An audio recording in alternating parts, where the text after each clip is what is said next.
Buenas tardes, mis queridos alumnos y alumnas de tercero C. Soy la seño Paola y hoy vamos a estar hablando un poquito sobre los pueblos originarios, más precisamente sobre los guaraníes, que están ubicados en Paraguay, en el noreste argentino, en el sur de Bolivia y Brasil. Vamos a estar comentando un poquito sobre su ubicación geográfica, vamos a estar mostrando algunos mapas, la organización social, vamos a estar viendo un poquito sobre su vestimenta, la vivienda, su alimentación, la economía, cómo eran su forma de vivir, las creencias y las costumbres y cómo fueron cambiando a través del tiempo, cómo se encuentran hoy en la actualidad.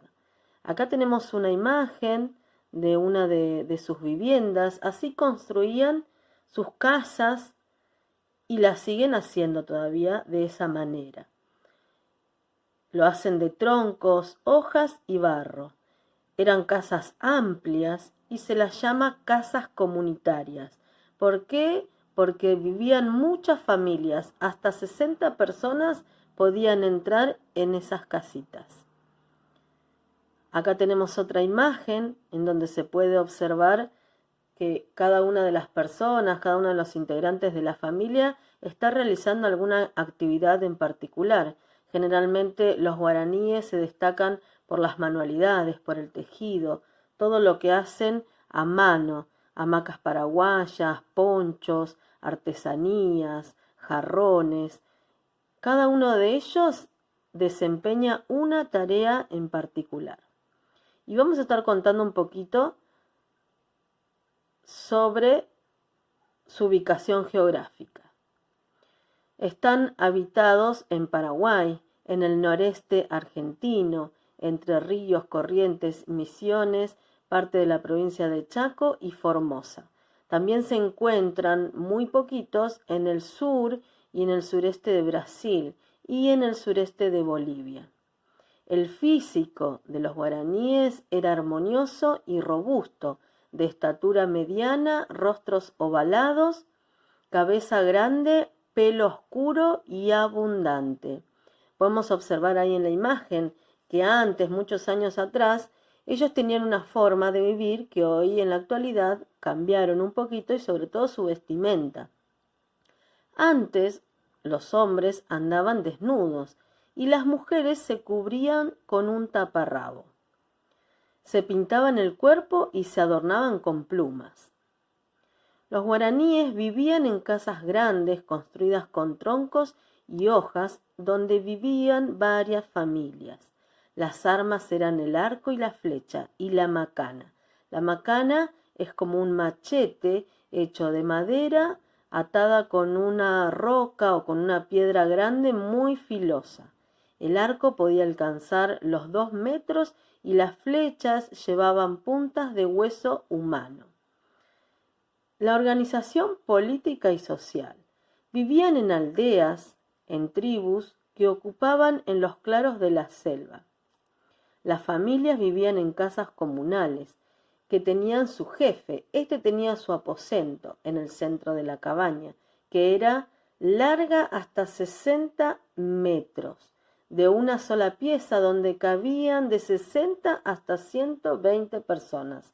Los jefes de las casas comunales formaban el consejo de jefes en el que eran tratados y resueltos los principales problemas de la comunidad.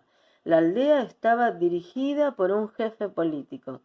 Es decir, que todos los problemas que sucedían, las dificultades o las reglas, las normas que ponían dentro de la comunidad, era el jefe el que decidía todos esos asuntos. Después la economía, a qué se dedicaban, qué es lo que hacían. Sus actividades básicas se relacionaban con el trabajo de la tierra, la caza, la pesca y la recolección de frutos. Todo eso era muy importante y a su vez eran complementarias de la actividad agrícola. Los cultivos principales eran el maíz, la mandioca, la batata y el zapallo. Y acá tenemos una de las herencias de los guaraníes en Paraguay. ¿Sí? Como dijimos que en Paraguay se encuentra la mayor parte de la población de los guaraníes. Y uno de los legados más importantes es la lengua. el idioma original, que se lo conoce como el guaraní. Sí, hace muchos años atrás en la escuela estaba prohibido hablar en guaraní o escribir en guaraní. No lo aceptaban porque se acuerdan que a nosotros nos gobernaban los españoles por allá por el 1800 y en Paraguay las personas que iban a estudiar no los dejaban hablar en guaraní. Después de tantos años, ¿sí?, de libertad y de lucha y la independencia de ese país, lograron que el idioma guaraní sea uno de los idiomas oficiales. Es una lengua maternal originaria del país de Paraguay. Otro de los legados más importantes es la habilidad para tejer. Y esto es lo que se va pasando de generación en generación. Dice, pues los guaraníes eran grandes tejedores, usaban fibras vegetales del carandá y cauraguatá y palmeras, entre otros. Muchas mujeres y hombres paraguayos hoy siguen tejiendo con la tecnología basada en el uso tradicional de la madera. Qué méritos excelentes son sus productos, como por ejemplo el ñandutí, que es como un adorno, como una carpetita que se usa arriba de las mesitas de luz, se utiliza como adorno. Después tenemos el poncho y tenemos las hamacas paraguayas que son muy conocidas, que se usan para descansar, para dormir, para entretenerse un rato. Muchos la usan al aire libre, ¿sí? Y usan con muchos colores. Estos son todos tejidos hechos a mano por los guaraníes y es un legado muy importante de esa comunidad, de ese pueblo originario. Después tenemos la alimentación, que son comidas típicas, ¿no?, del Paraguay. Ahí vemos las empanadas, el chipá, que seguramente habrán escuchado o habrán comido, porque son comidas también de acá del noreste argentino. Tenemos el embellú, que es el que está acá ahí señalando con el cursor. Tenemos la sopa, que tiene boriborí, que son como bolitas de harina de maíz, y se le pone al caldo, a la sopa, de verduras, y también se le pone carne y mandioca. Y después tenemos la otra sopa, que es como una masa más espesa, que también se la conoce como sopa paraguaya. ¿Sí? Esas son las comidas tradicionales, comidas típicas. Acá hay unas recetas que dice que el embellú es una tortilla con almidón, grasa, harina de maíz y queso. Después está la sopa de boriborí, que son bolitas de harina paraguaya, aceite y sal. Después está el chipaguazú, que también se hace con harina de almidón, queso, manteca, grasa, huevos y leche. Tiene mucha materia grasa y el secreto está en el queso. Seguramente habrán comido alguna vez. La sopa paraguaya, que también se le pone harina, queso, cebolla, huevos, leche, manteca. Y acá tenemos una imagen del embellú. Se aplasta el almidón con un palo de amasar para luego cernirlo y pesarlo. Se le agrega grasa y queso desmenuzado. Se bate a mano ese preparado hasta que logre la contextura que se asemeje a una crema. Se agregan huevos, sal y leche y se prosigue con el batido. Al final se incorporan el almidón y la harina de maíz, mezclando todo con la mano hasta que quede como pan rallado. Después se aplasta bien finito y se lo pone en la sartén. Se cocina de un lado, se da vuelta y se cocina del otro y está listo para comer y tomar con una infusión, té, mate cocido. Es muy rico. Después tenemos acá la ubicación geográfica de los guaraníes. Puse un mapa de América del Sur en donde están limitados con las provincias y los países.